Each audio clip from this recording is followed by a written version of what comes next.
ध्यान दीजिए। हम बात करते हैं अगली क्लास में उत्तर प्रदेश से संबंधित जो महत्वपूर्ण जिले हैं और जिलों के मुख्यालय, जो कि जिले हैं, कुछ ऐसे जिले हैं जिनके मुख्यालय उन्हीं जिलों के नाम पर नहीं है। जैसे रायबरेली, रायबरेली का मुख्यालय रायबरेली है, ठीक है। लखनऊ का मुख्यालय लखनऊ है, लेकिन कुछ ऐसे जिले हैं जिनके नाम उन्हीं जिलों के नाम पर नहीं है, उन्हें हम समझते हैं, ठीक है। और सबसे पहला काम देखते हैं उत्तर प्रदेश। उत्तर प्रदेश की कुछ जानकारी, ठीक है। देख लीजिए, उत्तर प्रदेश की कुछ जानकारी आपसे कभी भी पूछा गया उत्तर प्रदेश की सीमाएं कितने राज्यों से लगी हैं, उत्तर प्रदेश की सीमाएं कितने राज्यों से लगी हैं, तो ध्यान दीजिएगा, उत्तर प्रदेश की सीमाएं 8+1 यानी 1 आपका राष्ट्रीय राजधानी क्षेत्र दिल्ली है और 8 राज्य हैं जिनसे सीमाएं हमारे उत्तर प्रदेश की लगती हैं। देखिए कौन कौन से वो हैं। तो पहला ध्यान देंगे, जो भी हो, सबसे पहली बात तो ध्यान देना होगा, उत्तर प्रदेश का इंटरनेशनल बॉर्डर शेयर करता है, हाँ, नेपाल के साथ शेयर करता है। और नेपाल के साथ हमारे अर्थात उत्तर प्रदेश के कुल मिलाकर के 11 जिले सीमा साझा करते हैं। वो कौन कौन से हैं तो देख लीजिए। नेपाल के साथ ध्यान रहे 7, कुल मिलाकर के 7 जिले सीमा साझा करते हैं। वो कौन कौन से हैं देखिए। पश्चिम से पूरब की ओर आप बढ़ेंगे, आपको मिलेगा पीलीभीत। क्या मिलेगा? पीलीभीत। देखिए कुछ हमने शब्द निकाल लिया है बस। पीली, खीरी, बहराज, बस्ती, बलराम, सिद्धार्थ, महाराज, ठीक है। तो कुछ समझिए, जैसे पीलीभीत, पीलीभीत से होगा, पीली से होगा पीलीभीत, और खीरी से होगा लखीमपुर खीरी, बहरा से होगा बहराइच। क्या? बहराइच। बहराइच का प्राचीन नाम ब्रह्महिच है। क्या? ब्रह्महिच, समझ जाइएगा, ब्रह्महिच। तो कौन? पीलीभीत, लखीमपुर खीरी, बहराइच, बस्ती का मतलब समझिएगा, ये श्रावस्ती है। क्या? श्रावस्ती। फिर से पीलीभीत, लखीमपुर खीरी, बहराइच, श्रावस्ती, बलरामपुर, सिद्धार्थनगर और महाराजगंज। समझ जाइएगा कौन कौन। पीलीभीत एक, ठीक है। शॉर्ट फॉर्म देख लीजिए, पीलीभीत को पी से डिनोट कर सकते हैं, पीलीभीत को हम पी से डिनोट कर सकते हैं, लखीमपुर खीरी को एल से डिनोट कर सकते हैं, और बहराइच को बी से, श्रावस्ती को एस से, बलरामपुर को बी से, सिद्धार्थनगर को एस से और महाराजगंज को एम से, ठीक है। ये शॉर्ट फॉर्म बन जाता है क्या? P L B S, P L B S, B S M. ध्यान रखेंगे, P L B S B S, क्या? बी एस एम, ठीक। बन short form P L B S M, P L B S M. P का मतलब Pilibhit, L का मतलब Lakhimpur Kheri, B का मतलब बहराइच, एस का मतलब श्रावस्ती, बी का मतलब बलरामपुर, एस का मतलब सिद्धार्थनगर और एम का मतलब महाराजगंज। ये 7 नाम हैं, आपको 3 बार देख लेंगे, ऐसे याद हो जाएंगे, ठीक है। कौन कौन है? पीलीभीत सबसे पश्चिमी है, जो नेपाल के साथ सीमा साझा करता है। सबसे पूर्वी महाराजगंज, जो नेपाल के साथ सीमा साझा करता है। इंपॉर्टेंट रूप से पेपर में आते हैं, ठीक है। अब देखिए कौन कौन से राज्य हैं, तो आपका हो जाएगा उत्तराखंड। कौन? देखिएगा, उत्तराखंड, उत्तराखंड। उसके बाद हिमाचल प्रदेश, हिमाचल प्रदेश बहुत ही थोड़ा सा सहारनपुर जिले को केवल टच करता है। आपसे कभी पूछा जाए सहारनपुर कितने राज्यों को स्पर्श करता है, तो 3 राज्यों को। एक तरफ उत्तराखंड है, ऊपर थोड़ा सा हिमाचल प्रदेश है, और इस तरफ आपका हो जाएगा HR का मतलब हरियाणा हो जाता है। क्या? हरियाणा, समझ जाएंगे। तो कौन कौन हुआ? उत्तराखंड, उत्तराखंड के बाद हिमाचल प्रदेश होता है, हिमाचल प्रदेश के बाद हरियाणा, और हरियाणा के बाद आप समझिएगा दिल्ली है, यानी DL, ठीक है। और फिर है राजस्थान। कौन? राजस्थान, मध्य प्रदेश, ठीक है। और फिर आता है छत्तीसगढ़ आता है झारखंड, फिर बिहार, और बिहार के बाद आप समझ जाते हैं फिर से आ जाता है नेपाल। तो कितने राज्य हो गए? 1 2 3 4 5 6 7 8, 8 राज्य और एक राष्ट्रीय राजधानी क्षेत्र। ठीक है, अब देखो यहाँ से कैसे कैसे सवाल बनते हैं। पूछेगा उत्तर प्रदेश की सीमा न्यूनतम रूप से यानी सबसे कम किस राज्य से लगती है? आंसर हो जाएगा आपका हिमाचल प्रदेश। VIMP सवाल है, ध्यान रखना होगा। फिर अगला सवाल है उत्तर प्रदेश की सीमा सबसे लंबी किस राज्य से लगती है? आंसर आपका हो जाएगा मध्य प्रदेश से, क्योंकि यहाँ से शुरू होती है और यहाँ तक मध्य प्रदेश की सीमा जाती है। समझ जाएंगे। अगला सवाल क्या बनेगा कि उत्तर प्रदेश का कौन सा ऐसा जिला है जो तीन तरफ से मध्य प्रदेश से घिरा हुआ है? तो ध्यान दीजिए, ये ललितपुर है। कौन? ललितपुर। ललितपुर वैसे ही मध्य प्रदेश से घिरा हुआ है जैसे भारत का त्रिपुरा राज्य बांग्लादेश से घिरा हुआ है। कभी कंपेरिजन करने के लिए आ सकता है, ध्यान दीजिएगा इस बात को। अगला है, फिर पूछता है कौन सा ऐसा उत्तर प्रदेश का जिला है जो सबसे दक्षिणी है? आंसर हो जाएगा सोनभद्र।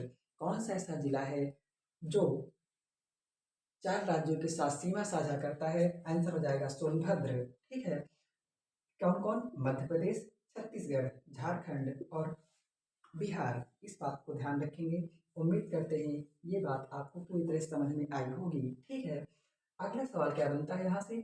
अगला सवाल ये बनता है कि बताइए औनालिका अपरदन से कौन सा जिला प्रभावित है? औनालिका अपरदन से ध्यान रखना होगा आपका जो है आगरा और मथुरा। आगरा और मथुरा दो ऐसे जिले हैं जो औनालिका अपरदन से प्रभावित हैं। ठीक है, औनालिका अपरदन क्या होता है? तो देखिए थारकी मरुस्थल की जो सैंड है अर्थात बालू ये उड़ उड़ करके हवाओं के माध्यम से इस प्रकार से आती है और इसको वायरल करती चली जाती है। इन प्रकार के जो निर्मित मैदान होते हैं इन्हें औनालिका अपरदन मैदान कहते हैं। समझ जाइएगा। ठीक है, तो ये बात आपको ध्यान में रखना होगा। और यहाँ से क्या खूबसूरत सवाल बनता है? सवाल ये बनता है कौन से उत्तर प्रदेश के कौन से जिले से गंगा यूपी में प्रवेश करती है? आंसर होगा ये गंगा आकर के हरिद्वार से बिजनौर जिले से यूपी में प्रवेश करेगी। इंपॉर्टेंट है।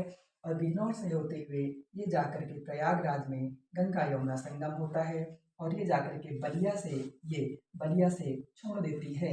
बलिया से निकलकर बिहार में एंट्री कर जाती है। इंपॉर्टेंट सवाल। यूपी में बिजनौर से गंगा यूपी में प्रवेश करेगी और बलिया से गंगा छोड़ देगी यूपी को, ध्यान रखना होगा।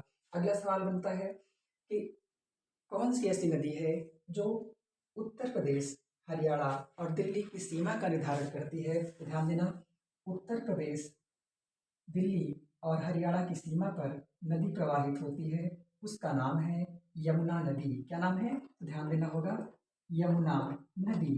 ठीक है, फिर अगला सवाल है कौन सी ऐसी नदी है जो मध्य प्रदेश और उत्तर प्रदेश और आपका राजस्थान की सीमा का निर्धारण करती है? उसका नाम चंबल नदी होगा। इस प्रकार से ध्यान रखेंगे। चंबल नदी पर आप 3 बांध याद रखेंगे। तीनों महापुरुषों के नाम हैं। ठीक है, राणा प्रताप सागर बांध, ठीक है, और जवाहर सागर बांध और महात्मा गांधी सागर बांध अर्थात गांधी सागर बांध। जवाहर सागर बांध, राणा प्रताप सागर बांध ये दोनों राजस्थान में हैं और गांधी सागर बांध आपका मध्य प्रदेश में पड़ता है। फिर आपसे पूछेगा कि बताइए बेतवा नदी एक है। बेतवा नदी इस प्रकार से बहती है। तो यहाँ पर एक है बेतवा नदी पर बना हुआ परीक्षा बांध। ठीक है, इस प्रकार से ध्यान रखेंगे। तो कहाँ है? ये ललितपुर में है। इंपॉर्टेंट है, आप इसे जरूर से जरूर ध्यान दीजिएगा। ये कुछ महत्वपूर्ण तथ्य हैं जो आपको याद ही रखने होंगे। ठीक है, एक बार फिर से पीलीभीत, लखीमपुर खीरी, बहराइच, श्रावस्ती, बलरामपुर, सिद्धार्थनगर, महाराजगंज ये 7 ऐसे जिले हैं जो लगते हैं किससे? नेपाल से। ठीक है, पीलीभीत में ही एक फुलहार झील है। पीलीभीत की फुलहार झील से ही एक नदी का ओरिजिन होता है जिसका नाम होता है गोमती। और गोमती आकर के गंगा अपने गाजीपुर में मिल जाती है। सवाल आता है गंगा की ऐसी कौन सी सहायक नदी है जो मैदान से ही निकलती हुई मैदान में ही समाहित हो जाती है, उसका नाम होगा पीलीभीत से निकलने वाली, उसका नाम है गोमती। ठीक है, गोमती की प्रमुख सहायक नदी पूछा जाए तो आपका सई है, कौन? सई। इस बात को ध्यान रखना होगा। ठीक है, आगे हम बाद में नदियों वाले चैप्टर में हम बात करेंगे, ये बातें आपको अहम रूप से ध्यान रखना होगा। ठीक है, अगला हम बात करते हैं हेडक्वार्टर। तो देखिए एक नज़र में आप पूछा जाए कितने ऐसे जिले हैं जिनका हेडक्वार्टर उन्हीं के नाम पर नहीं है। 1 2 3 4 5 6 7 8 9 10 11 12, कितने जिले हैं? 12। देखिए अमेठी BIMP है, अमेठी का जो गठन 2013 में होता है।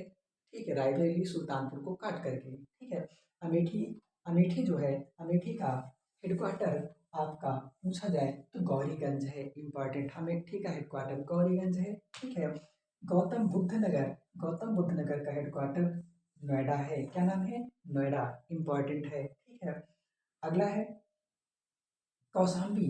कौशाम्बी का हेडक्वार्टर मंझनपुर है। क्या नाम है? मंझनपुर। ठीक है, कौशाम्बी यमुना नदी के तट पर है। अगला अंबेडकर नगर का हेडक्वार्टर अकबरपुर है। अंबेडकर एक महान पर्सनालिटी है। ठीक है, और अकबर भी महान पर्सनालिटी है, तो ध्यान रखिएगा दोनों लोग महान। तो अकबरपुर किसका हेडक्वार्टर है? ध्यान रखना होगा अंबेडकर नगर का।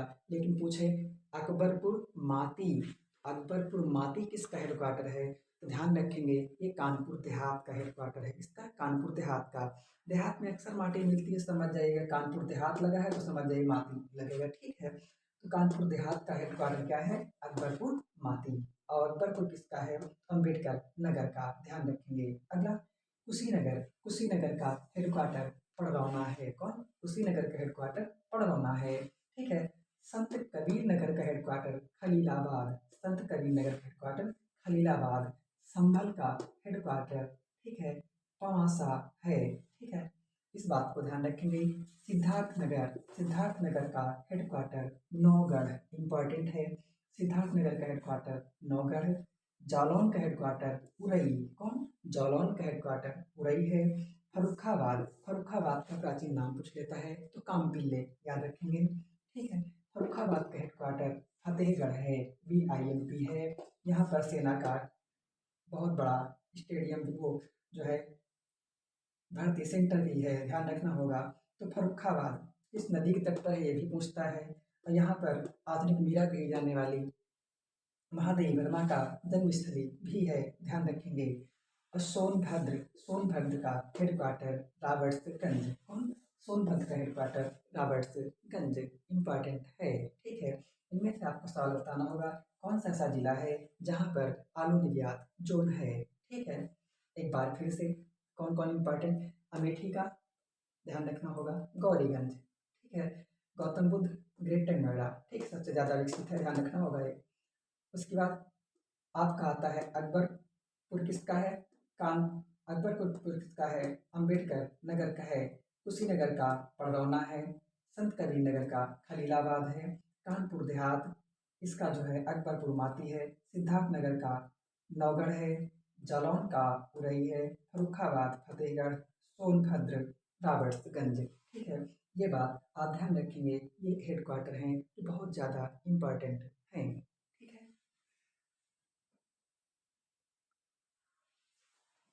इसी तरह ध्यान दे लीजिए, कभी भी आपसे भारत के परिप्रेक्ष्य में पूछा जाए तो भारत कितने राज्यों के साथ सीमा साझा करता है, तो ये आपका पहला सवाल हो जाता है। तो कितने राज्यों का है? तो देश के साथ, अर्थात कह सकते हैं भारत के कितने पड़ोसी देश हैं ना। एक बार देख लीजिएगा कौन कौन। एक तरफ है पाकिस्तान, ठीक, पाकिस्तान है। आगे बढ़ोगे आपका पड़ेगा चीन। क्या पड़ेगा? चीन पड़ेगा। ठीक है, उसके बाद आगे बढ़ोगे तो नेपाल पड़ता है। कौन? नेपाल पड़ता है। ठीक है, और नेपाल के आगे बढ़ेंगे तो इस साइड में इसे हम अराकान योमा पर्वत के उस पार, उसका नाम है म्यांमार। क्या नाम है? म्यांमार। और अंदर आते हो, अंदर साइड में पड़ता है जिसका नाम है बांग्लादेश। क्या नाम है? बांग्लादेश। इस बात को समझ जाएंगे। ठीक है, और पाकिस्तान के बगल में आपका अफगानिस्तान भी पड़ता है। क्या? अफगानिस्तान गिन लीजिए। 3 3 6 एक कोई रह गया, तो कौन सा रह गया? ध्यान रखेंगे, आपका बचता है भूटान। कौन? भूटान। इस बात को ध्यान रखेंगे, ठीक है। आपसे इनकी लेंथ पूछ लेता है, कहता है भारत की सीमा सबसे ज्यादा किस देश से लगती है? आंसर हो जाएगा बांग्लादेश से। कितना है? 4096.6 किलोमीटर, ठीक है। सबसे कम किससे लगती है? ध्यान देना होगा, अफगानिस्तान से 106 किलोमीटर। वो भी प्रत्यक्ष रूप से नहीं, क्योंकि जो कश्मीर की लगती है, जो लद्दाख की लगती है, वो पाकिस्तान के पास में है। इस बात को ध्यान रखिए। आपसे कभी पूछा जाए अफगानिस्तान की सीमा किससे लगती है, तो गलती से जम्मू कश्मीर मत करना, लद्दाख लगाना होगा, ठीक है। अगला आपसे पूछा जाए सबसे अधिक और सबसे कम, ये तो हो गया। अब लेकिन कभी कभी क्रम को सजाने को दे दिया जाए, तो ध्यान देना, सबसे ज्यादा किससे लगता है? बांग्लादेश से। दूसरे नंबर किससे लगेगी? चीन से लगेगी। कितनी लगेगी? 3488 किलोमीटर। फिर पाकिस्तान से लगेगी। कितनी लगेगी? तो ध्यान देना होगा, 3323 किलोमीटर। कितनी? 3323 किलोमीटर। आगे बढ़ते हैं, तो आपका आता है नेपाल। नेपाल का कितना है? 1751 किलोमीटर। फिर आता है म्यांमार। म्यांमार से 1643 किलोमीटर। कितना? 1643 किलोमीटर। फिर अगला आता है भूटान। भूटान से 699, कितना? 699 किलोमीटर। उसके बाद आता है अफगानिस्तान, 106 किलोमीटर। उम्मीद करते हैं ये जानकारी आपको पूरी समझ में आ गई होगी, ठीक है। कभी कम इसको लगाने के लिए आए, तो ध्यान देना होगा, पहले नंबर पर कौन लगाएंगे? बांग्लादेश।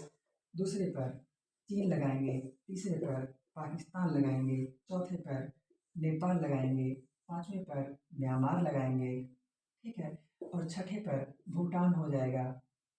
सातवें पर आपका अफगानिस्तान हो जाएगा, ठीक है। आपसे कुछ सवाल पूछेगा, कहेगा बताइए भारत और म्यांमार के बीच सीमा का निर्धारण कौन करती है? तो उसका आंसर हो जाएगा आपका अराकानयोमा पर्वत, जो इस प्रकार से निकलता है, इस प्रकार से आता है अराकानयोमा पर्वत, ठीक है। ये सीमा का निर्धारण करती है, इस बात को समझ जाइएगा, ठीक है। उम्मीद करते हैं ये बात आपको समझ में आई होगी। कुछ सवाल पूछता है कि भारत का ऐसा कौन सा राज्य है जो 3 तरफ से अंतर्राष्ट्रीय सीमा बनाता है? उसका नाम हो जाएगा आपका सिक्किम। कौन हो जाएगा? सिक्किम, ठीक है। अक्सर सवाल फंसा लेता है कि बताइए नेपाल के कितने कितने कौन कौन से राज्यों को टच करता है? तो नेपाल के इस तरफ देखा जाए तो उत्तराखंड है, नीचे देखा जाए तो आपका यूपी है, और यहाँ से बिहार पड़ जाता है, ठीक है। और भी आगे बढ़ेंगे, अक्सर सवाल फंसता है क्या पश्चिम बंगाल लगता है? तो हाँ भैया, पश्चिम बंगाल ये टच करता है, इसे कहेंगे वेस्ट बंगाल, और ऊपर पहुंच जाता है सिक्किम, ठीक। तो कितने राज्यों के साथ लगता है? 1 2 3 4 5 राज्यों के साथ अंतर्राष्ट्रीय सीमा साझा करता है। आपसे फिर पूछा जाए कि बताइए बांग्लादेश सबसे ज्यादा किस राज्य के साथ सीमा साझा करता है? आंसर हो जाएगा पश्चिम बंगाल, क्योंकि पश्चिम बंगाल नीचे से ही काफी दूर तक लटका हुआ है, इस बात को समझ जाएंगे, ठीक है। अक्सर एक सवाल पूछ लेता है, भारत के भारत और बांग्लादेश के बीच एक अंतर्राष्ट्रीय सीमा पाई जाती है, ठीक है। उसे हम जीरो लाइन कहते हैं, जो त्रिपुरा त्रिपुरा यानी त्रिपुरा की राजधानी अगरतला मात्र अंतर्राष्ट्रीय सीमा से 50 मीटर की दूरी पर स्थित है। ये बात आप समझ जाएंगे, ठीक है। अगली बात कर लेते हैं, और लास्ट बात है, आपसे कभी पूछा जाए उत्तर प्रदेश के पहले मुख्यमंत्री कौन बनाए गए हैं? उत्तर प्रदेश के पहले मुख्यमंत्री पंडित गोविंद वल्लभ पंत बनाए गए हैं, ठीक है। और फिर पूछा जाए उत्तर प्रदेश की पहली महिला मुख्यमंत्री, तो श्रीमती सुचेता कृपलानी। श्रीमती सुचेता कृपलानी आचार्य JB कृपलानी की पत्नी थी, ठीक है। ध्यान रहे पेपर में आया है, इनके और इनके बीच का जो डिफरेंस था 20 वर्ष का था, एज डिफरेंस, ठीक। इस पर भी ध्यान देंगे, ठीक है। ये हो गया। और उसके बाद पूछा जाए समस्त भारत की प्रथम महिला राज्यपाल, या प्रथम महिला राज्यपाल, या उत्तर प्रदेश की प्रथम महिला राज्यपाल, या उत्तर प्रदेश की प्रथम राज्यपाल, तो सबका आंसर होगा श्रीमती सरोजिनी नायडू। इस प्रकार से आप इन बातों को समझ गए होंगे। वर्तमान के उत्तर प्रदेश के मुख्यमंत्री योगी आदित्यनाथ, ठीक है, किस क्रम के हैं, अर्थात क्रम नंबर क्या है इनका, ठीक है। और ध्यान रखना होगा, अब तक उत्तर प्रदेश के सबसे ज़्यादा कार्यकाल वाले यानी कार्यकाल वाले मुख्यमंत्री बन गए हैं। आपको ये सवाल बताना होगा कि कौन से ऐसे व्यक्ति हैं जो उत्तर प्रदेश और उत्तराखंड दोनों के मुख्यमंत्री पद को सुशोभित किया। उनका नाम है एन डी तिवारी। क्या नाम है? एन डी तिवारी, ठीक है। इस बात को ध्यान रखेंगे।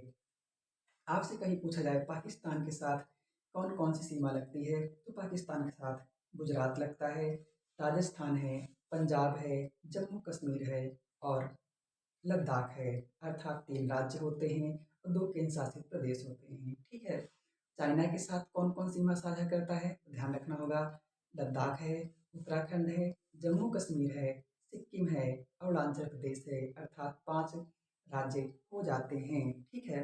नेपाल के साथ मैंने बता ही दिया। आपसे पूछा जाए कि भूटान के साथ कौन कौन सीमा साझा करता है, तो सिक्किम हो जाता है, ठीक है, सिक्किम हो जाता है। चाइना के साथ आपका सिक्किम भी है, ठीक है। अब देखेंगे भूटान के साथ, तो आपका सिक्किम है, पश्चिम बंगाल है और आपका असम आ जाता है, अरुणाचल प्रदेश आ जाता है। 4 राज्य आते हैं। म्यांमार के साथ कौन कौन है?